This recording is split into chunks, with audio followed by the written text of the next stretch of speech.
শ্রমিকরা ফ্রি অ্যাম্বুলেন্সের কাজ করেছেন। রাস্তায় যেখানে আহত হয়ে মানুষ পড়ে রয়েছে, রিক্সার চালকরা তার জীবনের বাজি রেখে সেই আহত লোককে তারা হাসপাতালে নিয়ে গেছেন। এমনইভাবে যাত্রাবাড়ি এলাকায় এরকম একটি লোক যখন রাস্তায় পড়েছিল, একজন আমাদের রিক্সার চালক যখন তাকে রিক্সার থেকে উঠাইতে যায়, একজন পুলিশ অফিসার তাকে গিয়ে জিজ্ঞেস করেছিল, তুমি কেন তাকে এই রিক্সার থেকে উঠাচ্ছ? তখন বলেছিল যে একজন মুমূর্ষ মানুষ, আমি তাকে হাসপাতালে নিয়ে যাওয়ার জন্য আমি রিক্সা উঠিয়েছি। এবং এই কারণে সেই পুলিশ অফিসার ওই রিক্সার ড্রাইভারের দুই পায়ে গুলি করেছিল। সেই ড্রাইভার এখনো পর্যন্ত পঙ্গু অবস্থায় আছে।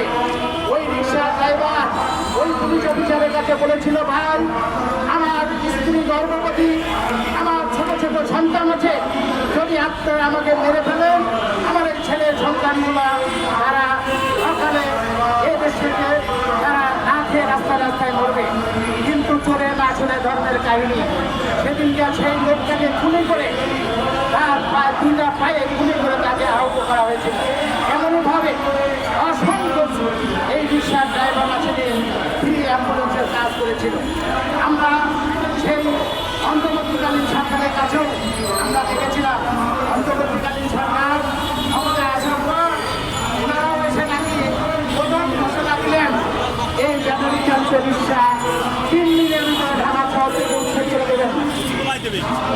ঢাকা শহরের অটো চালিত রিক্সা শ্রমিক ভাইরা, ব্যাটারি চালিত রিক্সা শ্রমিক ভাইরা ফুসলে উঠেছিল এবং 3 দিন না 324 ঘন্টার মধ্যে এই অন্তর্বর্তীকালীন সরকারকে নাকে ঘর দিয়ে ওই হাইকোর্ট থেকে যে রায় দিয়েছিল সেই রায় প্রত্যাখ্যান করতে বাধ্য হয় এবং 19 তারিখে রায় দিয়েছিল, 24 তারিখে সেই রায় আবার প্রত্যাখ্যান করে এই গাড়ি চালানোর হুকুম দিয়েছিলেন।